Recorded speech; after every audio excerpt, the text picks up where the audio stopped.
What's up, everybody, and welcome to the latest episode of the 8-Bit Debaters podcast. My name is Paddy, and this week in our little icebreaker, we are going to be finding out which bards, what's their favorite physics engine, not physical engine, but we'll find out that one too for you. And the big question on today for today's docket is what sequel should have never been made? But before we get into the big old debate, it's time for the icebreaker.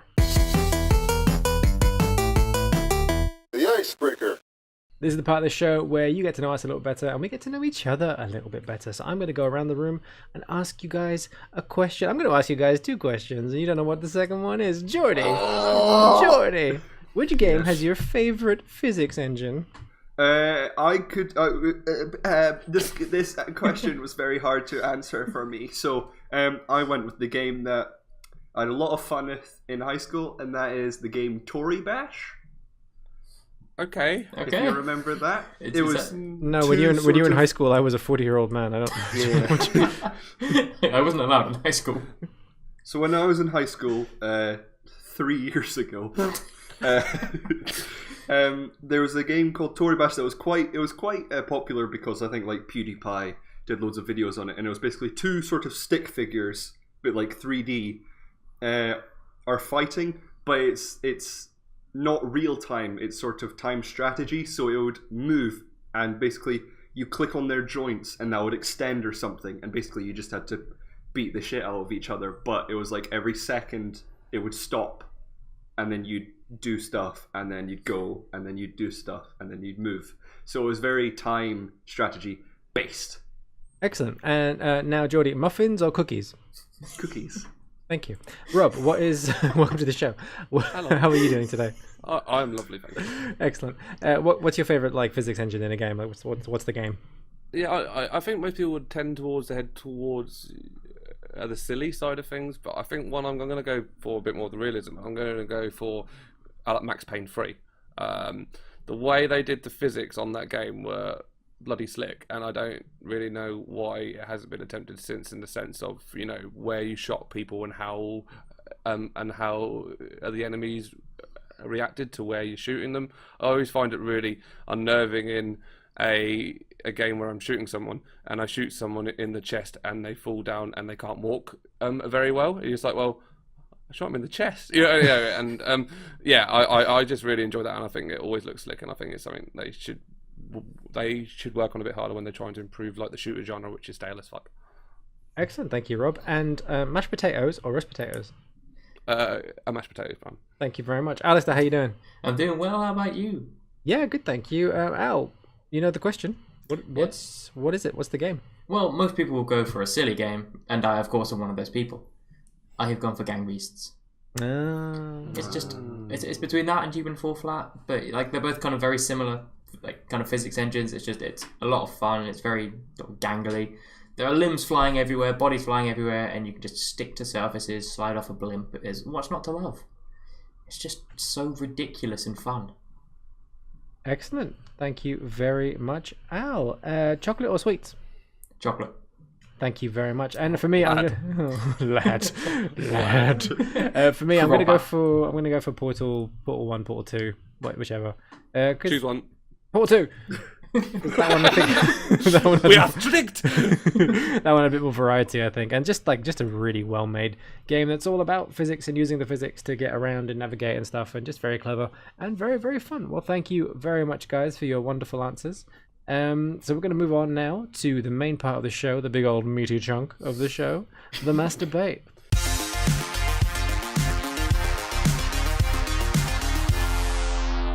The mass debate.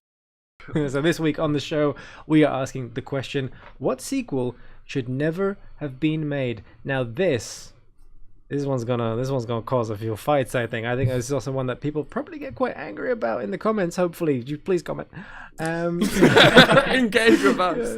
Engage. So the way this works is I'm going to throw this around. Each bard is going to pitch the game that they think should never have got a sequel, and then once they've done all their pitches, then we're going to throw open to a big discussion. It's time for the pitches, bitches. Robbie, baby, give us that first pitch. What game should never have gotten a sequel?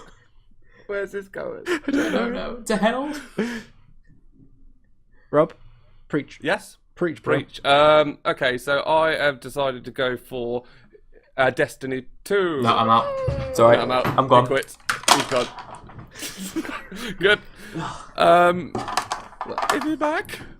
Is he back? Because I actually do the show, I have to stay here. I'm sorry. He has to come back. You have a contract. You have a contract out. You literally are here. You're literally here for the numbers. So please don't take that away from us.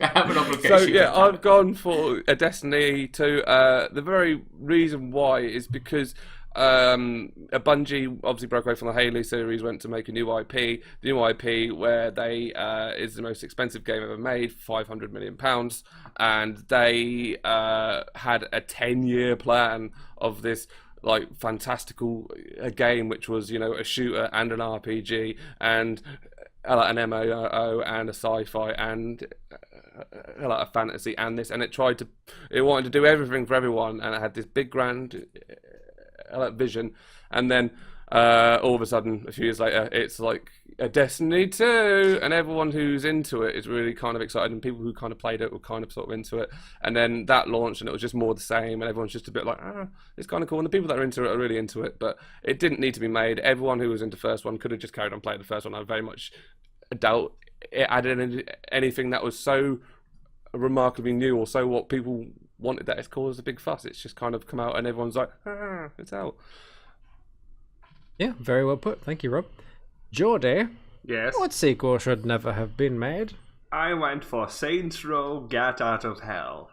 That's a good choice. I didn't know that was a game. There is. It came after Saints Row 4, so it's Saints Row 5, and basically Thanks. Saints Row 4 Numbers. Saints Row 4 wasn't a good game overall. So I don't know why they had to make a Saints Row 5. They could have just put it as DLC, but they decided to make it a standalone game, and it was just terrible because it didn't have the it was set in hell, so it didn't have the same style as the other 4 games, where it's like this weird sort of wacky, we're a parody of Grand Theft Auto feel. It felt more like a bad Doom. And like the main sort of appeal of the game that they focused on heavily in the marketing was just you play as Johnny Gat and you have wings. And that's it. Sold. Can I buy this now? Or... Oh, great. Thank you, Geordie, for that pitch. Al, what sequel should never be made? Sequel that should never be made is Gears of War 4. I mean, it's Gears...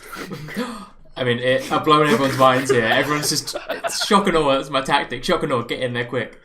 Gears 3 wraps up the Dom and Phoenix kind of storyline really, really nicely. Has Romance. This had this entirely emotional storyline ending, came out to a nice climax, and then when the machine was destroyed at the end, the spoilers if you haven't played it, it emits an energy wave. Literally had machine, multiple conversations about the fact that I haven't played it. Oh no, but this is the end bit. This is the bit after this is the spoilers.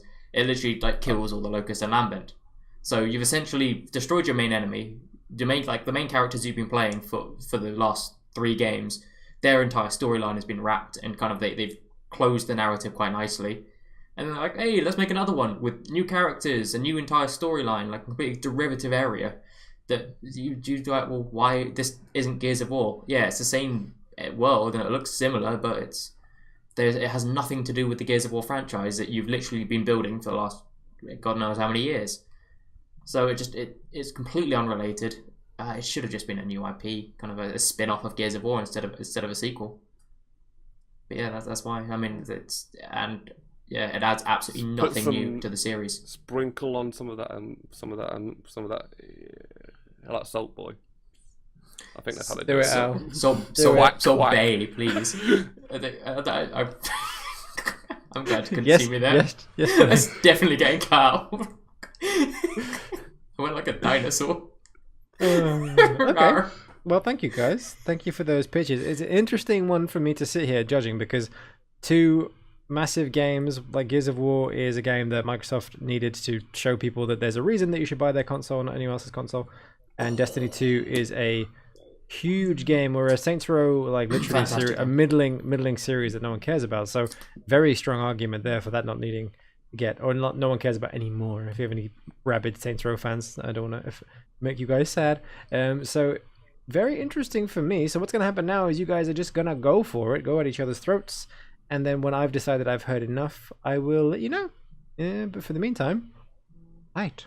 I think the fact that no, Saints Row Get Out of Hell was a game just shows how bad the fourth one was, so that you just didn't care anymore. And so it was just a bad game. And even Gears of War 4 and Destiny 2, although you may not think they are good or needed, a majority of the fans must have, because they've done well.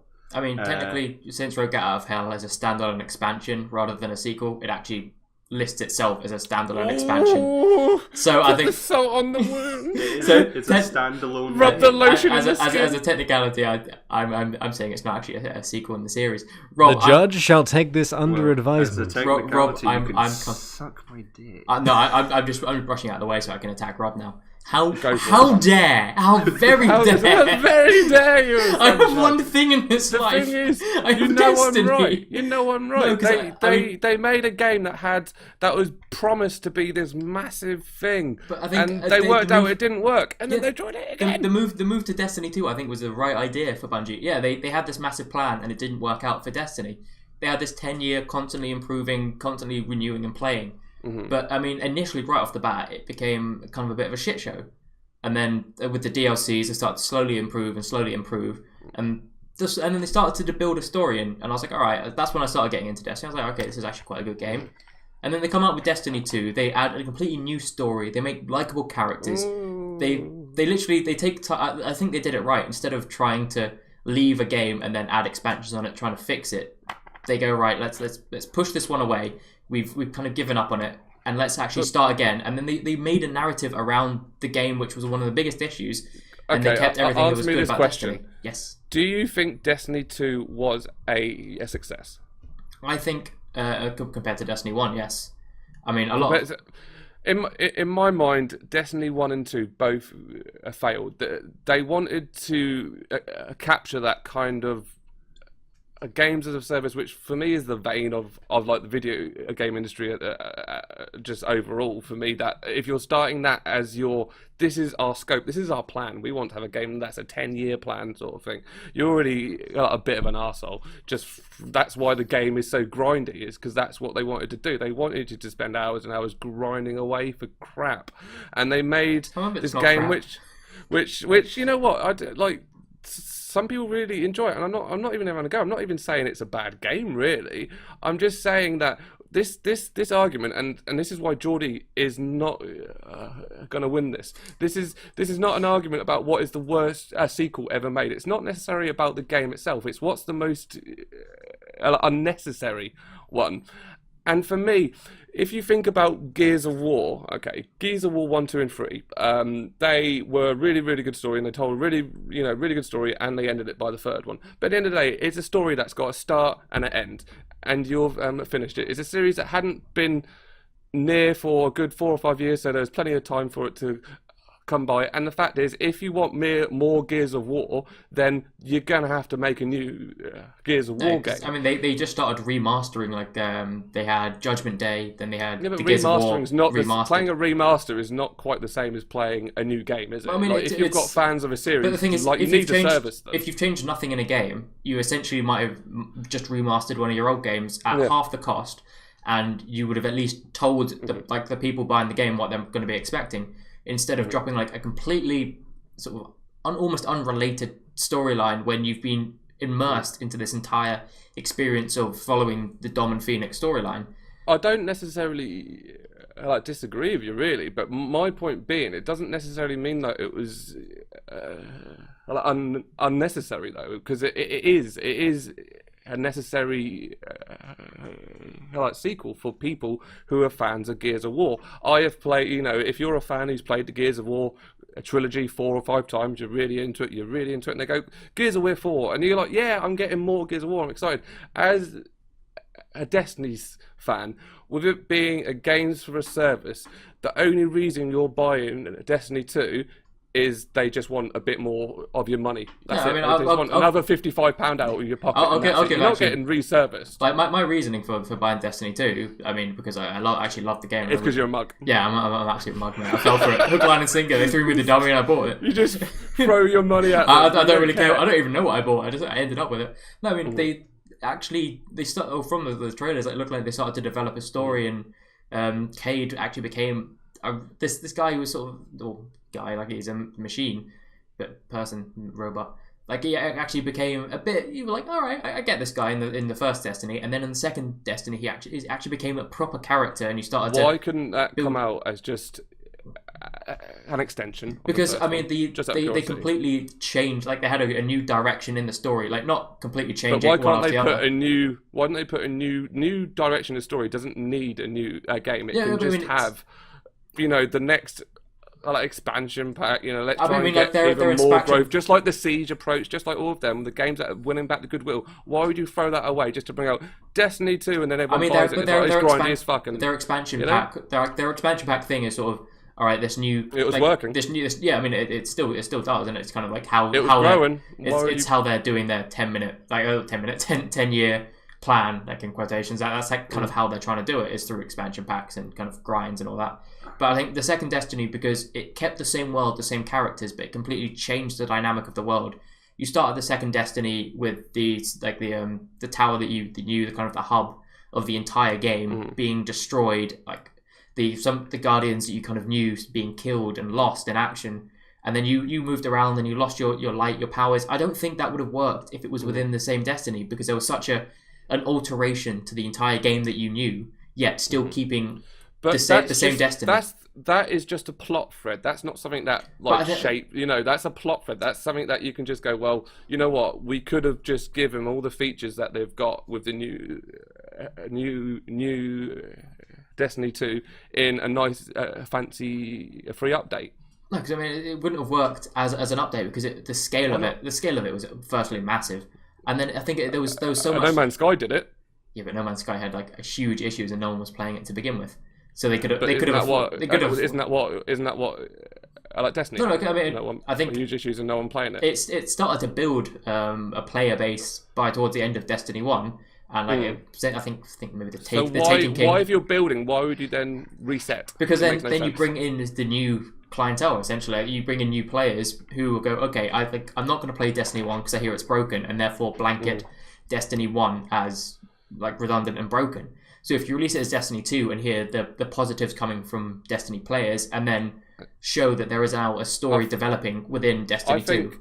I think my final note on the Destiny thing, because I think we've been hammering at it for a while, but my final point on the Destiny thing is Destiny 1 was working and could have and could have kept growing, and Destiny 2 seemed to have halted that, and actually Destiny 2 has done nothing to add to the series really, other than a few new story beats and a few and the gloss of paint, and it's broken the promise of what the first game was. That's what it was. It was a broken promise that they said, we're going to make this, the most expensive game ever made. Oh, it's the guys who made Halo. Look, we're still doing stuff, and it's like Destiny 2 for me is them saying we failed, and if you failed, you move on to something else. You don't try and repeat the same mistakes again, and that's what Destiny 2 is.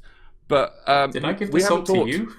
we haven't talked about Geordie yet. I mean, I fear he's going to win this. Once again, everyone's forgotten about Saints No, Row's I think No, I think I'm right in saying that yours is probably objectively the worst game of the three. If you were to break it down and go, what's the worst game but that's not the argument, man. We've had that argument. And we've had the argument about the worst sequel. either- But this is the most unnecessary sequel, and yours is again. It's a series and a continuation. Yeah. Whether or not it's a bad game or not is completely arbitrary. There's It's people not who a are big continuation, fans. though.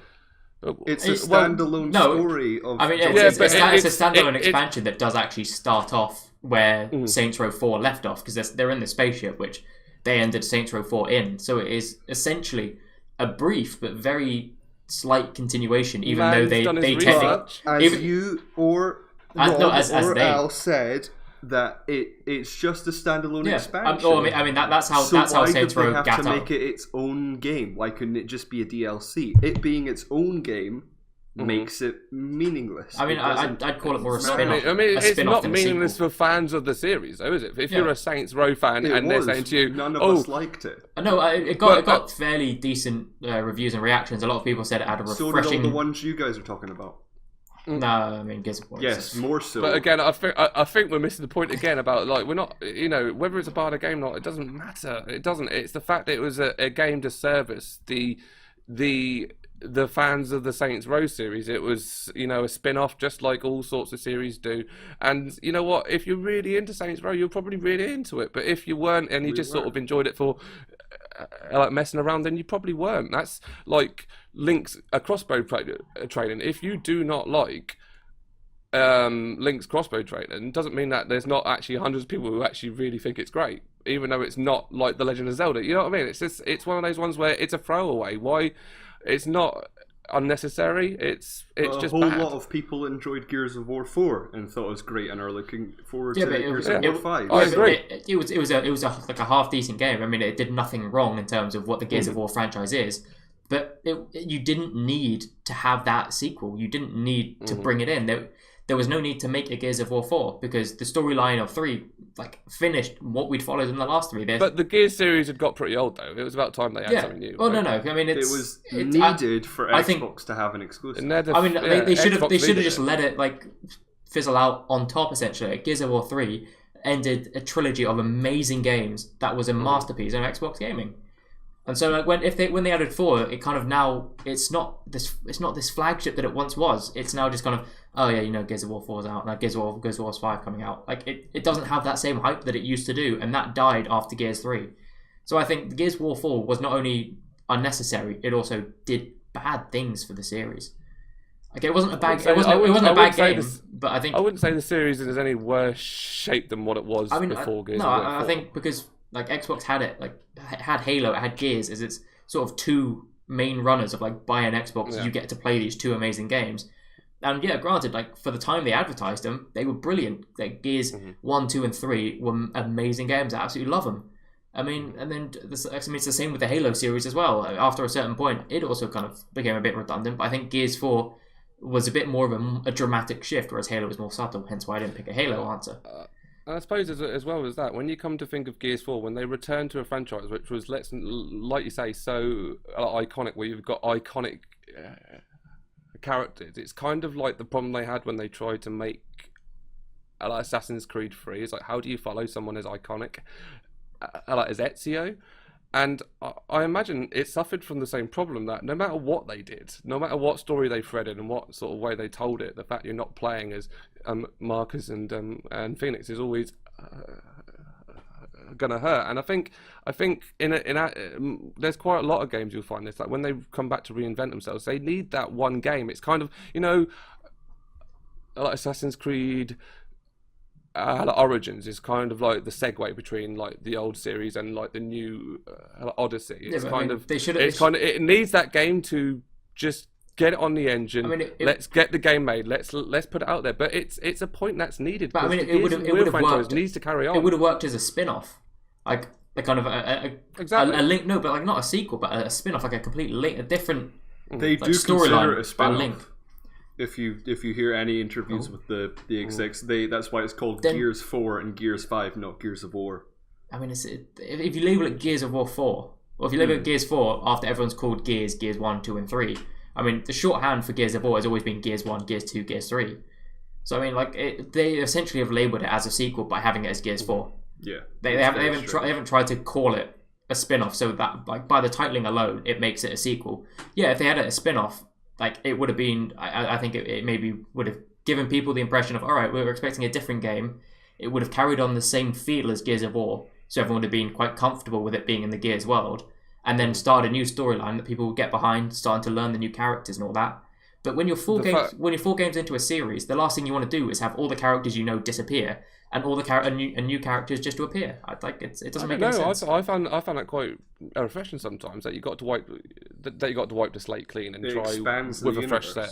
Expands the universe, and you know what, you might not. I mean, the universe enjoy these people in Gears 4, it's but destroyed. by the time you get to the end of Gear 6, these might actually be more likable than the as its standalone story. Like it made it end up developing and actually becoming a good storyline. I mean, like I said, I haven't heard bad things about the game itself. Like Gears of War 4 isn't a bad game. It's done well. People have. Yeah. I mean, they haven't said it's great. They said it's all right. Well polished. Yeah. But I mean, it's a playable game. Yeah, but it's as a sequel to Gears 3. It's not. It shouldn't have been made like that. I think.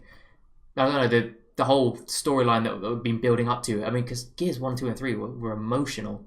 Just the characters you connected to, some of them who had died, and you sort of. But just because 1, 2, and 3 were emotional doesn't mean 4, 5, and 6 also. Well, I mean, it can't be. But you had this. You had this. Just reinvent the wheel. All right, guys. I feel like we're starting to retread the same ground a few times. So I'm going to jump in here, and I'm going to ask you all a question before I make my final deliberation.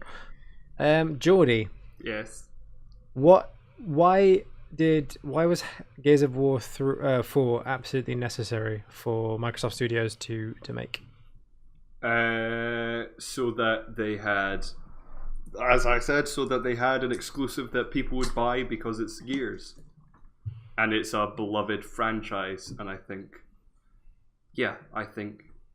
that's what was needed. I honestly didn't realize it had been released when it was. But yeah, I think they went, right, we have a new console, let's get arguably one of our most loved franchises, and let's continue it in a new breath of life with a new main character, or characters, as we find it in 5. And yeah, I'm really looking forward to the Funko Pop game. Aren't we all? Rob, why was it necessary for Coalition who make Saints Row? Why was it necessary for them to make Get Out of Hell? Because it's a linear story that has a start and an end. Each game has a start and an end, and when you've got games that have a start and an end, the story that plays on it, and the gameplay that Saints Row seems to give you, there's always going to be people who want even more of it. And you know what? The only way they could have got that is through a sequel, and that's why it was necessary. Thank you, Rob. And Alistair, why was it absolutely necessary for Bungie to make Destiny 2? It gave Destiny a new start, a fresh start that it did need. After kind of having a rough start with Destiny 1. They essentially took the little bit of story that they started to develop, turned it on its head, had a huge dramatic change within the same world, and gave these sort of almost voices, but you didn't really not characters, just the AI that were there. They gave them characters. You gave relationships between you and between an unspoken guardian, which is you, and them, and you started to feel a connection between them and this world that is now starting to be destroyed around you. So it gave Destiny a fresh start, as well as changing everything but keeping the world the same. So I think you couldn't have done that in a DLC. It had to be a new game, a new start. Thank you. Well, this one sucks. Jesus. This is really no. You guys did brilliantly. This is just really difficult for me to decide. I mean, from the perspective of who gives a shit that this game exists, then Saints Row. But that's not necessarily the question. You said Saints Row. I'm taking it. He's banking it. Jordy, you take it because that's all you're getting. I mean, it's, I think really close between Gears of War 4 and Destiny 2 in terms of the fact that there's actually lots of very, very good reasons why those sequels should be made from like Microsoft's perspective, from Activision's perspective, from Bungie's perspective. But I think the one thing that I don't think anybody or Al really spoke about or much to was the idea that how important it was for Activision and for Bungie that this actually succeeded. And I think what Rob said about the fact that you know, Destiny 2 should never really have happened. You take that back. Like no. I mean, I'm saying Destiny should just have been Destiny, and it should have been this 10-year journey that they took you on, and maybe they charged you 20 quid for, you know, the next bit of that journey. They charged you maybe 30 quid for like the content that you get in Destiny 2, and maybe every couple of years you get a few different price points that you can take, and you know, to release the first game as a kind of almost a test bed, and then none of this really worked. Let's sort of do the same thing again, but charge everyone the same point, like full cost of entry, and then, you know, another £20 for all the DLC. Like, you know, I just think from that perspective, when the question is what sequel should never have been made, that sequel should not have been made because it shouldn't have been needed to be made. Like, they should have, you know, they should have built on what they had, as opposed to being like, oh, you know what, throw a number 2 on it because people like sequels. Number 2. And and it will get people, you know. And so from that perspective, just literally from the literal perspective of reading the question, I'm going to give this one to Rob and Destiny 2. Not that Destiny is a bad game. Slow clap from Al. Not that Destiny is not. I had a good time with Destiny 2. I don't care. You're saying maybe something bad, roughly, about Destiny. I'm taking it personally. Maybe It's a bad Borderlands. you're a bad Borderland. Oh dear. Well, ladies and gentlemen, we are going to leave it here. Episode, I think, 30 of the 8-Bit Debaters podcast. We are Twisted by Gaming. Thank you so much for watching this episode. We hope you had a good time. This one, definitely, I think, plenty of room for discussion in the comments. What sequel do you think should never have been made, which you just think is a completely either pointless or more literal kind of reading of the question? You let us know in the comments below. And if you like this video, then we have a whole bunch more 8-Bit Debaters podcasts that you can find at youtube.com/twistedbygaming, as well as our new features that we're doing. Check out our Marvel feature. That's awesome. And probably a couple more. Well, who knows? And then we also have opinions. All our EGX opinion videos should be out by now. You can see what you think about the games that we play. There might be a few more coming. And yeah, just keep your eyes on Twisted by Gaming for a whole bunch more lovely stuff. And we'll see you again next week. Bye.